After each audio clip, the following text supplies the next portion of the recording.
দেখতেই পাচ্ছেন এখানে অনেকগুলো ব্যাগপত্র গুছিয়ে নিয়েছি। তো অনেক দিন হয়েছে গ্রামের বাড়ি যাওয়া হয় না।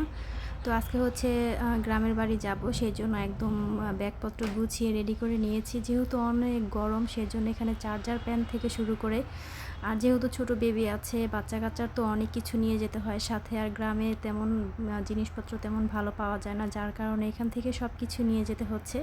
আর আমি উবার আগে থেকে কল করে রেখেছিলাম। তো সকাল 6টার সময় হচ্ছে আমরা বাসা থেকে বের হয়ে গিয়েছি। তো এই যে দেখেন ঢাকা শহর রাস্তাঘাট একদম ফাঁকা। আর সকালবেলা যখন যাচ্ছিলাম মানে ঠান্ডা ঠান্ডা বাতাস ছিল। আর দেখেন সূর্য মামাও কিন্তু এখনও উঠে নাই।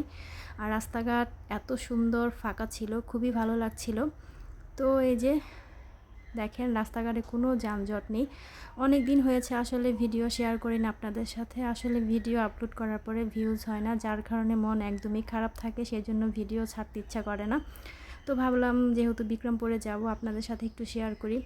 আমার বাড়ি যেহেতু বিক্রমপুরে, আমাদের বিক্রমপুরের কিন্তু রাস্তাঘাটগুলো অনেক সুন্দর, আর দেখার মতো অনেক সুন্দর সুন্দর জায়গা আছে। সব কিছুই কিন্তু আপনাদের সাথে শেয়ার করব। অবশ্যই আমার ভিডিও দেখবেন। আর যারা আমার ভিডিওটা প্রথম থেকে শেষ পর্যন্ত দেখছেন, অবশ্যই কিন্তু একটা লাইক দিয়ে ভিডিওটা দেখতে শুরু করবেন। আর ভিডিওগুলো একটু শেয়ার দিয়ে দিবেন। আসলে আপনারা যদি শেয়ার না দেন তাহলে তো সবার কাছে যে পৌঁছাবে না। নিজের ভিডিও তো নিজে শেয়ার দিতেও পারি না, এটাই হচ্ছে বড় সমস্যা। তো এরকম রাস্তাঘাট ফাঁকা দেখতে কিন্তু খুবই ভালো লাগে। দেখেন আমার কাছে তো খুবই ভালো লাগছিল। তো এই যে দেখেন আমাদের বিক্রমপুরের মানে রোডে কিন্তু আমরা চলে আসছি। দেখেন এত সকালবেলা যাচ্ছিলাম, মানে খুবই ভালো লাগছিল। চারদিকে শুধু সবুজ আর সবুজ। অবশ্যই ভিডিওটা লাইক দিয়ে দেখতে শুরু করবেন। সম্পূর্ণ ভিডিওটা কন্টিনিউ করে সুন্দর একটা মন্তব্য করবেন। আপনাদের কমেন্টগুলো পড়তে আমার কাছে খুবই ভালো লাগে, নতুন করে ভিডিও বানাতে অনেকটাই উৎসাহ দেয়। আপনারা সবাই আসলে ভিডিওগুলো দেখবেন, সুন্দর সুন্দর কমেন্ট করবেন। তো এই যে দেখেন আমাদের বিক্রমপুরের রাস্তাঘাটগুলো কত সুন্দর, তাই না? তো এই যে এখন আমরা ব্রিজের উপরে উঠে যাচ্ছি। এখানে কিন্তু একটা ব্রিজ আছে। আর এই যে দেখেন আমাদের বিক্রমপুরের যে শ্বশুরবাড়িতে যাওয়ার রাস্তাটা, সেখান দিয়ে এখন চলে আসছি। দেখেন কতটা সুন্দর হতে পারে।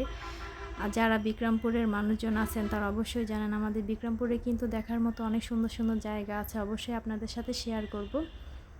আর কেমন লেগেছে অবশ্যই কিন্তু আপনারা কমেন্ট করে জানাবেন। আর ভিডিওটা ভালো লাগলে অবশ্যই শেয়ার করে দিবেন। আর আমাদের বিক্রমপুরের রাস্তাঘাটগুলো আপনাদের কাছে কেমন লেগেছে অবশ্যই কিন্তু কমেন্ট করে জানাবেন। অনেক দিন পরে কিন্তু আজকে ভিডিওটা আপনাদের সাথে শেয়ার করছি। আর হয়তো কোনো সাউন্ড শোনা যাচ্ছে, আসলে আমি গ্রামের বাড়িতে বসে এই ভয়েসটা দিচ্ছি। সবাই একটু ম্যানেজ করে ভিডিওটা দেখে নেবেন। আর কেমন হয়েছে অবশ্যই কিন্তু কমেন্ট করে জানাবেন। এই যে দেখেন বাড়িতে যাচ্ছি, আর চারদিকে দুই পাশে কত সুন্দর ফুলের গাছ লাগানো হয়েছে। সবাই অনেক বেশি ভালো থাকবেন, সুস্থ থাকবেন। দেখা হবে নতুন কোনো এক ভিডিওতে। আল্লাহ হাফেজ।